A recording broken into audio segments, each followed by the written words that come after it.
जरा सोचिए, अगर आपकी जिंदगी एक लूप में फंस जाए और आपको एक ही दिन को बार बार जीना पड़े, ऊपर से कुछ खतरनाक लोग आपकी जान के पीछे पड़े हैं। कुछ ऐसा ही हो रहा है रॉय के साथ। वो एक ही दिन को न जाने कितनी बार जी चुका है, इसलिए पहले से ही जानता है कि आगे क्या होगा। हर सुबह वो ना सिर्फ इस एक हत्यारे से निपटता है, बल्कि हर रोज हेलीकॉप्टर में एक आदमी मशीन गन लिए उसे गुड मॉर्निंग बोलने पहुंच जाता है, जिसे रॉय भैया ने चाकू फेंक के मार दिया। इस सब के बीच वो अपनी एक्स वाइफ की फोटो को निहारने लगा और फ्लैट में ब्लास्ट होने से ठीक पहले रॉय खिड़की से कूदकर सीधा एक ट्रक पर लैंड हुआ। वैसे हर बार ऐसा नहीं होता, कभी कभी ट्रक भी रॉय पर लैंड कर जाता है। इसके बाद हर रोज वो एक आदमी से उसकी कार छीनता है, जो हर रोज चिल्लाता है, कोई बचाओ, मेरी गाड़ी छीन रहा है ये आदमी। वहां से जल्दी निकलने के चक्कर में वो गाड़ी तेजी से भगा रहा था और फिर ये हुआ। इसके बाद स्क्रीन पर लिखा आता है अटेम्प्ट 79, मतलब रॉय अब तक इस दिन को 79 बार जी चुका है। इसके बाद रॉय को इतना तो समझ आ गया था कि कोई तो उसे मारना चाहता है, मगर क्यों ये नहीं पता। कभी रास्ते में कुछ औरतें उसे गोली मार देती तो कभी एक बौना उसे बम से ही उड़ा देता। ग्वान यिन नाम की एक तलवारबाज लड़की हर बार उसे मारने से पहले अपना नाम बताती थी। इसके बाद उसका एक हमशक्ल भी था जो उसकी जान के पीछे पड़ा था। रॉय को भरोसा था कि उसकी एक्स वाइफ जेमा उसके सभी सवालों का जवाब दे सकती है, तो उसने जेमा को कॉल लगाया, मगर कॉल उसके बॉस वेंटर ने उठा लिया, जिसके पीछे एक बहुत ही भड़कीली सी मशीन थी। उसने ये भी बताया कि जेमा की तो कल रात को ही एक एक्सीडेंट में मौत हो गई, यानी उसका टाइम लूप शुरू होने से पहले ही जेमा मर चुकी थी। वो बहुत हताश हो गया, लेकिन उसके पीछे लगे ये खतरनाक लोग उसे दुख भी नहीं मनाने देते। अगले दिन हर रोज की तरह रॉय तेजी से गाड़ी दौड़ाकर अपनी जान बचाता भाग रहा था। उसने किसी तरह उसका पीछा करने वाली औरतों से वो ग्रेनेड लॉन्चर छीन लिया और उन्हीं के हथियार से उन्हें उड़ा दिया। इसके बाद रॉय अपने फेवरेट नूडल कैफे में पहुंचा और थोड़ी पेट पूजा करने लगा। इसी बीच हम डेव को देखते हैं, जो एक सिक्योरिटी कंपनी में काम करता है। दूसरी तरफ डाई फैंग नाम की एक फेमस चाइनीज तलवारबाज भी वहां मौजूद थी। रे ने शराब पीते हुए नोटिस किया कि घड़ी में 12:47 हो गए हैं।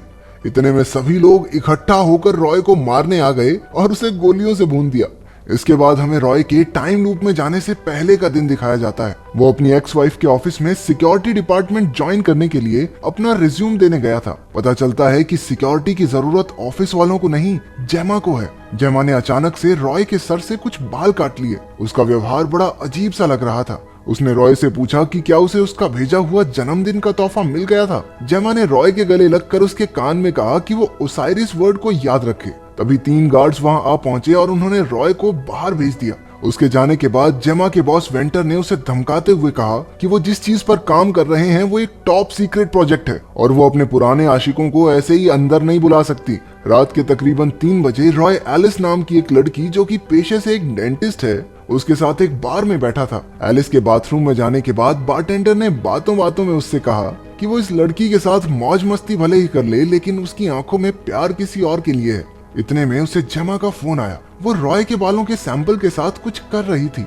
उसने रॉय से कहा कि उसे उसकी मदद चाहिए उस चीज में जिसमें वो सबसे अच्छा है। ये कहकर वो मशीन की तरफ चल पड़ी। क्योंकि वेंटर और उसका सिक्योरिटी हेड ब्रेट सब कुछ सुन और देख रहे थे, तो वेंटर ने जेमा को पकड़कर उसके पास लाने का ऑर्डर दिया। अगले दिन सुबह जब रॉय उठा तो लूप शुरू हो चुका था। उसने जेमा के कहे मुताबिक उसका दिया हुआ जन्मदिन का तोहफा ढूंढा। वो आइसेट और ओसाइरिस नाम की एक किताब थी, लेकिन इससे पहले कि वो उसे पढ़ पाता, हेलीकॉप्टर में बैठकर मशीन गन वाले भैया आ गए और रॉय की गेम कर दी। लेकिन अब रॉय की लाइफ सैमसंग के पुराने फोन की तरह बार बार रिस्टार्ट हुए जा रही थी। कभी कोई मार देता तो कभी कोई। फास्ट फॉरवर्ड करके हम फिर से वर्तमान समय में पहुंचे। रॉय किसी तरह बचता बचाता जेमा की गिफ्ट की हुई किताब के साथ एक अंडरग्राउंड गेमिंग स्टोर में चला गया। किताब पढ़कर उसे पता चला कि आइसेट ओसाइरिस नाम के एक इजिप्शियन लीडर की पत्नी थी। किताब के आखिर में जेमा ने लिखा था कि समय किसी के लिए नहीं रुकता।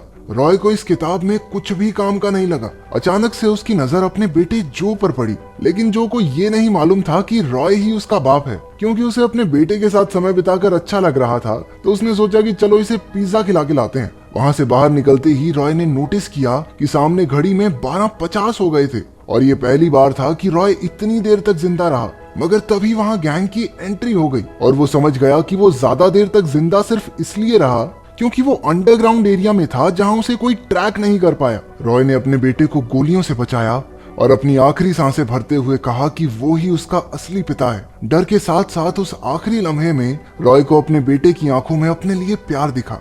लूप के फिर से शुरू होने पर वो एक नए जोश के साथ उठा। उसने सुबह उस पर हमला करने वाले आदमी से पूछा कि उन्होंने ट्रैकर कहाँ लगाया है। अब रॉय कैसे भी वो ट्रैकिंग डिवाइस ढूंढना चाहता था। वो अपने फेवरेट नूडल कैफे के वॉशरूम में गया और अपनी बॉडी और कपड़ों में ट्रैकिंग डिवाइस को ढूंढने लगा, मगर बहुत ढूंढने पर भी उसे कुछ मिला नहीं। फिर रॉय को उस सिक्योरिटी ऑफिसर डेव की याद आई, जो उस समय नूडल शॉप में ही मौजूद था। उसने डेव से पूछा कि अगर उसे किसी की बॉडी में ट्रैकिंग डिवाइस फिट करना हो तो वो कहाँ करेगा, जिस पर डेव ने बताया कि ट्रैकर छुपाने की सबसे बढ़िया जगह है कि किसी के दांत के अंदर लगा दो। और ये सुनते ही रॉय उसे वॉशरूम में ले जाकर पागलों की तरह अपने दांत उखाड़ने लगा। किस्मत से दूसरे ही दांत के अंदर ट्रैकर मिल गया। तभी वहाँ हमशक्ल रॉय आया और उसे गोली मार दी। अगले अटेम्प्ट में रॉय ने सबसे पहले वॉशरूम में जाकर उस ट्रैकिंग डिवाइस को निकाला।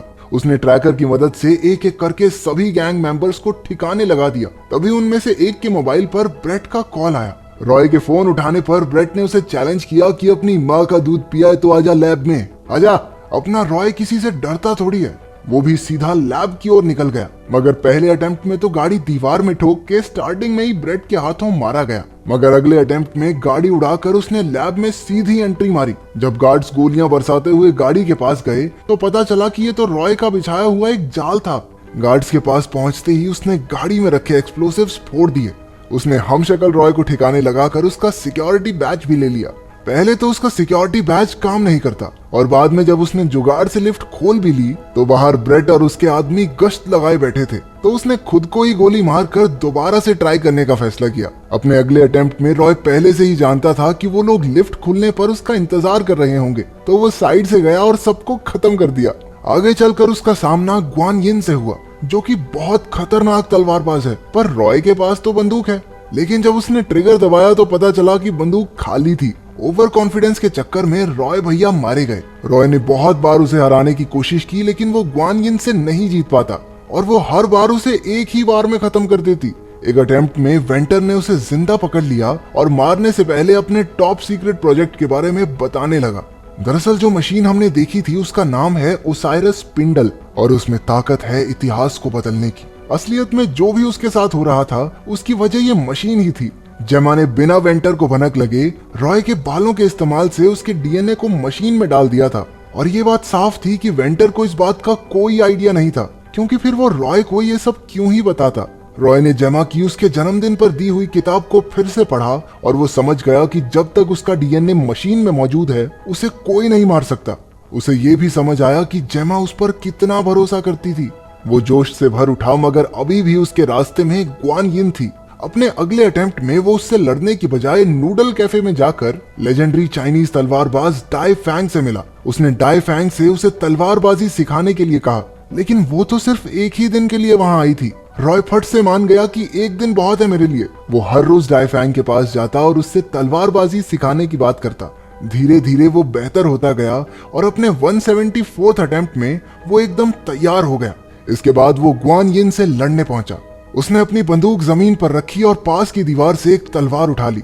उसने लाजवाब तलवारबाजी दिखाते हुए ग्वान यिन को खत्म कर दिया। तभी ब्रेट और वेंटर भी वहां आ गए। उसने अपनी तलवार ब्रेट के माथे में गाड़ दी। जैसे ही वेंटर ब्रेट की बंदूक उठाने के लिए आगे बढ़ा, रॉय उससे पहले ही तलवार लेकर उस तक पहुंच गया।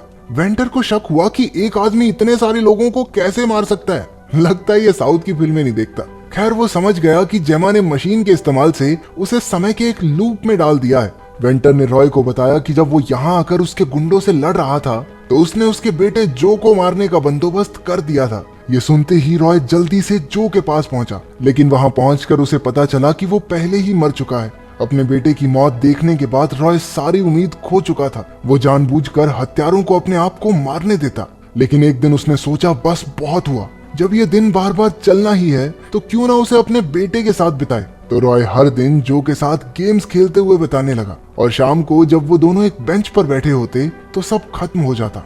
मगर एक दिन जो ने बताया कि उसे सुबह उसकी माँ का कॉल आया था, जिसमें जेमा ने उसे समझाते हुए कहा था कि चाहे कोई भी प्रॉब्लम हो वो रॉय से बात कर सकता है। रॉय ने ये बात कंफर्म करने के लिए जो से उसका फोन लिया, जिससे उसे यकीन हो गया कि सुबह जेमा सच में जिंदा थी और उसके पास अब भी मौका है उसे बचाने का।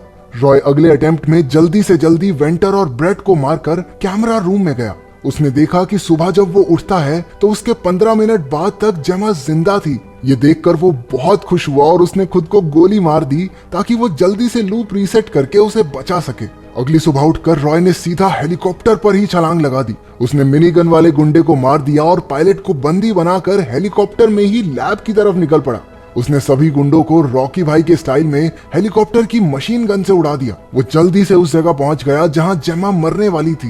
एन मौके पर उसने एंट्री मारकर बेट और वेंटर का खेल खत्म कर दिया। आखिरकार उसने जेमा को बचा ही लिया। उन दोनों ने एक दूसरे के लिए अपने प्यार को इजहार किया। आखिरी सीन में रॉय स्पेंडल की तरफ गया जिससे उसका ये टाइम लूप टूट जाएगा। तो आपकी जिंदगी में ऐसा सबसे खूबसूरत दिन कौन सा रहा है जिसे मौका मिलने पर आप बार बार जीना चाहें? कमेंट्स में जरूर बताना।